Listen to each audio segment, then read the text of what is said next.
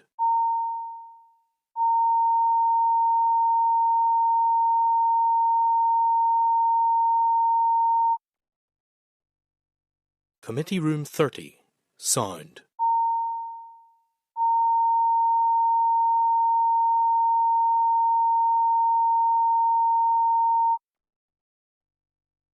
Committee Room 30, sound.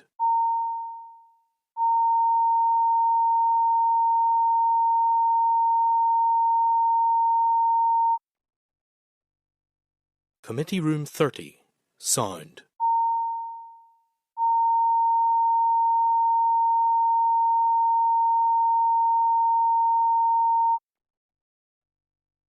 Committee Room 30, sound.